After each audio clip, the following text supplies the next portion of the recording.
ನಮಸ್ಕಾರ, ಎಲ್ಲರಿಗೂ ಕನ್ನಡತಿ ಅಡುಗೆ ಚಾನಲ್ಗೆ ಸ್ವಾಗತ. ತುಂಬಾ ಚಳಿ ಇದೆ. ಚಳಿಯಲ್ಲಿ ಬಿಸಿ ಬಿಸಿ ಖಾರವಾಗಿ ತಿನ್ನುವಂಥ ಒಂದು ರೆಸಿಪಿಯನ್ನು ಮಾಡಿ ತೋರಿಸ್ತಾ ಇದ್ದೀನಿ. ನೀವು ಇದನ್ನು ಲಂಚ್ಗಾದರೂ ಮಾಡ್ಕೋಬೋದು, ಡಿನ್ನರ್ಗಾದರೂ ಮಾಡ್ಕೋಬೋದು. ನೀವೂ ತುಂಬ ಥರ ಮಾಡಿರ್ತೀರ. ನನ್ನ ರೀತಿಯಲ್ಲಿ ಒಮ್ಮೆ ಇದನ್ನು ಖಂಡಿತನೂ ಟ್ರೈ ಮಾಡಿ ನೋಡಿ. ಇಲ್ಲಿ ಒಂದು ಬೌಲ್ಗೆ 1 ಬಟ್ಲಷ್ಟು ನಾನಿಲ್ಲಿ ಬಾಸ್ಮತಿ ಅಕ್ಕಿಯನ್ನು ತೊಗೊಂಡಿದ್ದೀನಿ. ನೀವು ದಿನ ಯೂಸ್ ಮಾಡ್ಕೊಳ್ಳುವಂಥ ಸಣ್ಣ ಅಕ್ಕಿಯನ್ನು ತೊಗೋಬೋದು. ಇದನ್ನು ನೀರು ಹಾಕಿ ವಾಶ್ ಮಾಡ್ಕೊತೀನಿ ರೀ. ಸ್ವಲ್ಪ ದೂಸದಿದ್ರೂ ಕ್ಲೀನಾಗಿ ಇನ್ನೊಂದು ಸಲ ನೀರು ಹಾಕಿ ನಾನು ಏನು ಮಾಡ್ಕೊತಿದ್ದೀನಿ, ವಾಶ್ ಮಾಡ್ಕೊತೀನಿ ರೀ. ಇದನ್ನು ಇಷ್ಟೇ ಇಡ್ತೀನಿ ನಾನು. ಮತ್ತೆ ನೀರು ಹಾಕಿ ನೆನೆಸಿ ಅಕ್ಕಿಯನ್ನು ಇಟ್ಕೊಳ್ಳಲ್ಲ ರೀ. ಇದನ್ನು ನಾನು ಆಮೇಲೆ ಯೂಸ್ ಮಾಡ್ಕೊತೀನಿ ರೀ.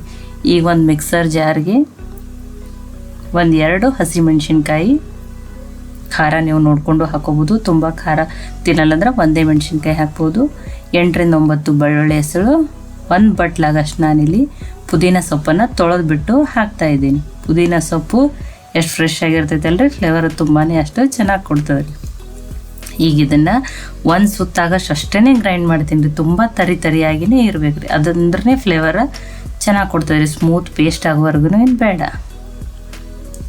ನೋಡಿ. ಈ ರೀತಿ ಇರಬೇಕು ರೀ. ಇಲ್ಲ ನೀವು ಕಲ್ಲಿದ್ರೆ ಕಲ್ಲಲ್ಲಿನೂ ಜಜ್ಕೋಬೋದು. ಇದನ್ನು ಒಂದು ಬಟ್ಲಿಗೆ ಹಾಕಿ ಇಟ್ಕೊತೀನಿ ರೀ. ಒಂದು ಕುಕ್ಕರನ್ನು ಕಾಯ್ಲಿಕ್ಕೆ ಇಟ್ಟಿದ್ದೀನಿ. ಆ ಕುಕ್ಕರ್ಗೆ 2 ಸ್ಪೂನ್ ಆಗಷ್ಟು ಎಣ್ಣೆಯನ್ನು ಹಾಕ್ತಾಯಿದ್ದೀನಿ. 1 ಸ್ಪೂನ್ ಆಗಷ್ಟು ತುಪ್ಪನ ಹಾಕ್ತಾಯಿದ್ದೀನಿ ರೀ. ಎಣ್ಣೆ ತುಪ್ಪ 2 ಹಾಕೋದ್ರಿಂದ ಫ್ಲೇವರು ತುಂಬಾ ಚೆನ್ನಾಗಿ ಕೊಡ್ತದೆ ರೀ.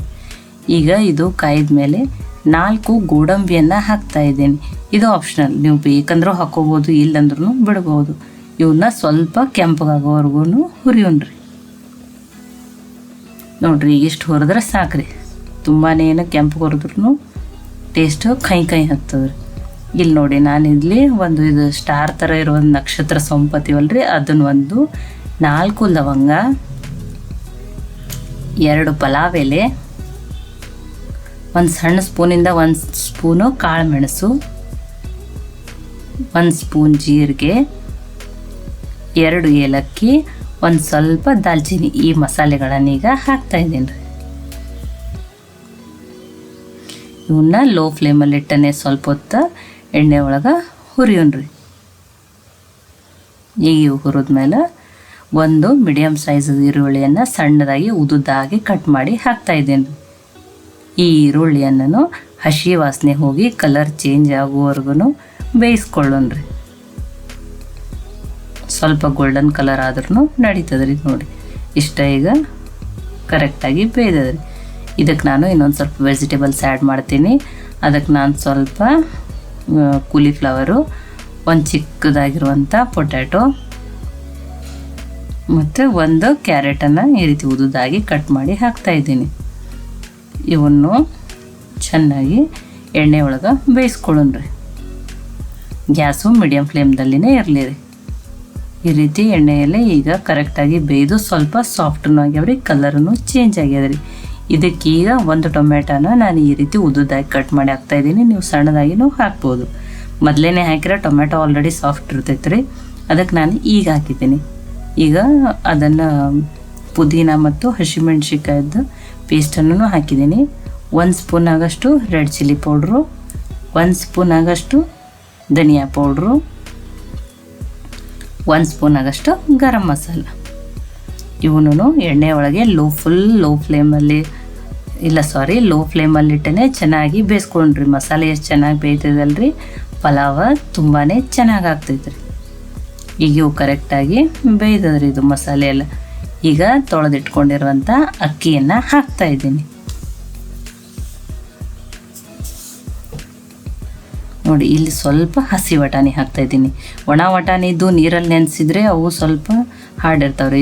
ಇವಂತೂ ಹಸಿ ವಟಾಣಿ ತುಂಬ ಸಾಫ್ಟ್ ಇರ್ತಾವೆ. ನಾನು ಈಗ ಹಾಕಿದ್ದೀನಿ ರೀ.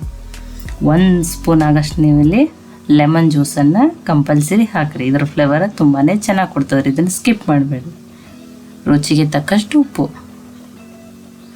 ಇದನ್ನು ಅಕ್ಕಿಯನ್ನು ಮಸಾಲೆ ಜೊತೆ ಚೆನ್ನಾಗಿ ಮಿಕ್ಸ್ ಮಾಡ್ಕೊಂಡು ಸ್ವಲ್ಪ ಹೊತ್ತು ಈ ಅಕ್ಕಿ ಒಳಗಿನ ನೀರಿನ ಅಂಶ ಹೋಗೋವರೆಗೂ ಹುರಿಯೋಣ್ರಿ. ಈಗ ಇದು ಕರೆಕ್ಟಾಗಿ ಹುರಿದ ಮೇಲೆ ಈ ಬಟ್ಲಿಂದನೇ ನಾನು 1 ಬಟ್ಲಾಗಷ್ಟು ಅಕ್ಕಿಯನ್ನು ತೊಗೊಂಡಿದ್ದೀನಿ. ಅದರಲ್ಲೇ ನೀರನ್ನು ಹಾಕ್ತಾಯಿದ್ದೀನಿ. ಈ ಒಂದು ಬಟ್ಲು ಹಾಕಿ ಮ್ಯಾಲೊಂದು 2 ಸ್ಪೂನ್ ಆಗೋಷ್ಟಷ್ಟೇ ನೀರನ್ನು ಹಾಕ್ತಾಯಿದ್ದೀನಿ. ಕಾಯಿಪಲ್ಲೆ ವೆಜಿಟೇಬಲ್ಸು ಮತ್ತು ಉಪ್ಪು ಹಾಕೋದ್ರಿಂದ ಅದೂ ನೀರು ಬಿಟ್ಕೊಂಡಿರ್ತದೆ ರೀ. ಈಗೆಲ್ಲನೂ ಅಕ್ಕಿ ವೆಜಿಟೇಬಲ್ಸ್ ಹಾಕಿ ಮೇಲೆ ಇಷ್ಟು ಸ್ವಲ್ಪ ನೀರು ನಿತ್ರ ಸಾಕ್ರಿ. ಅಷ್ಟೇ ಆದ್ರೆ ಉದುರಾಗಿ ಅನ್ನ ಚೆನ್ನಾಗಿ ಆಗ್ತೈತ್ರಿ. ಈಗ ಒಂದು ಸ್ವಲ್ಪ ಕುದಿ ಬಂದಮೇಲೆ ಇನ್ನೊಂದು ಸ್ಪೂನ್ ತುಪ್ಪನ ಹಾಕ್ತಾಯಿದ್ದೀನಿ. ಇದು ನೀವು ಬೇಕಂದ್ರೆ ಹಾಕ್ರಿ, ಇಲ್ಲಂದ್ರೂ ಬಿಡ್ಬೋದು. ಆದರೆ ಇದು ಟೇಸ್ಟ್ ಚೆನ್ನಾಗಾಗ್ತೈತಿ ಮತ್ತು ತುಂಬಾ ಉದುರಾಗಿನೂ ಆಗ್ತೈತಿ. ಈಗ ಮುಚ್ಚಿ ನಾನು ಮೀಡಿಯಮ್ ಫ್ಲೇಮಲ್ಲಿ 2 ಸೀಟಿಯನ್ನು ತಗೋತೀನಿ ರೀ. ಈಗ ನೋಡಿರಿ ಕುಕ್ಕರ್ ಬಂದದ್ರಿ. ನೋಡಿ ನಿಮ್ಗೆ ತೋರಿಸ್ತಾ ಇದ್ದೀನಿ. ರೈಸ್ ಯಾವಾಗಲೂ ಒಮ್ಮೆಲೆ ನಡುವಿನ ತಿರುಗಬಾರ್ದು, ಈ ಥರ ದಂಡಿಯಿಂದನೇ ತಿರುಗಬೇಕು. ನೋಡಿ ಅಗಳಿಗಳು ಅಂಟ್ಕೊಂಡಿಲ್ಲ, ತುಂಬಾ ಚೆನ್ನಾಗಿ ಬೇಯ್ದು ಎಷ್ಟು ಉದುರಾಗಿ ರೈಸ್ ಇದು ರೆಡಿ ಆಗಿದೆ ರೀ. ನೋಡಿ ಎಲ್ಲವನ್ನು ಚೆನ್ನಾಗಿ ಮಿಕ್ಸ್ ಮಾಡೋದ್ರಿ ದಂಡಿಯಿಂದನೇ. ನೋಡಿ ನಿಮ್ದು ಕೆಳಗಡೆನೂ ಸೀದೂ ಹೋಗಿಲ್ಲ, ಎಲ್ಲ ಅಕ್ಕಿನೂ ಚೆನ್ನಾಗಿ ಬೇಯ್ದದ್ರಿ. ಈಗಿದು ಬಿಸಿ ಬಿಸಿ ಹಾಗೇನೂ ತಿನ್ಬೋದು, ನೀವು ರಾಯ್ತಾ ಜೊತೆನೂ ತಿನ್ಬೋದು. ಬಿಸಿ ಬಿಸಿಯಾಗಿ ಬಿರಿಯಾನಿ ಅಂತಿರೋ, ವೆಜ್ ಪುಲಾವ್ ಅಂತಿರೋ ಅದಂತೂ ರೆಡಿ ಆಗ್ಯದ ರೀ. ಈ ರೆಸಿಪಿ ನಿಮ್ಗೆ ಇಷ್ಟ ಆಗಿತ್ತಂದ್ರೆ ಲೈಕ್ ಮಾಡಿ, ಶೇರ್ ಮಾಡಿ, ಕಮೆಂಟ್ ಮಾಡಿರಿ. ಇದನ್ನು ನೀವು ಖಂಡಿತನೂ ಟ್ರೈ ಮಾಡಿರಿ. ಮತ್ತೆ ಒಳ್ಳೆ ರೆಸಿಪಿ ಜೊತೆ ಸಿಗೋಣ. ಎಲ್ಲರಿಗೂ ಧನ್ಯವಾದಗಳು.